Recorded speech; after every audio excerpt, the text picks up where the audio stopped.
దేవతల్ని సైతం ముచ్చమటలు పట్టించిన ఎంతో మంది రాక్షసుల్ని వధించిన వాడు.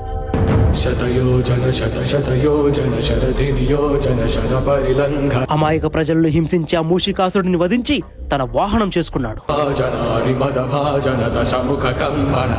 అమ్మకిచ్చిన ఒక్క మాట కోసం ముల్లోకాలని వెళ్ళే పరమేశ్వరుడికి ఎదురెళ్ళేవాడు.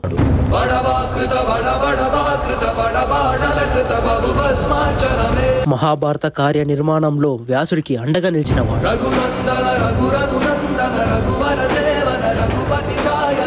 రాక్షస లోకాన్ని నామరూపాలు లేకుండా చేసి గర్జించినవాడు.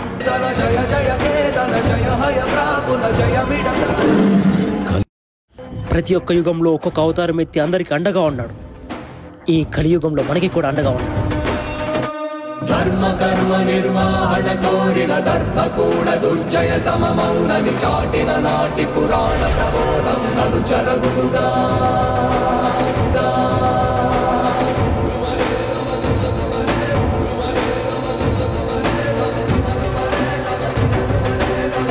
యతో విఘ్నాయక స్తతో విఘ్ననాశకం, యతో విఘ్నాయక స్తతో జయం.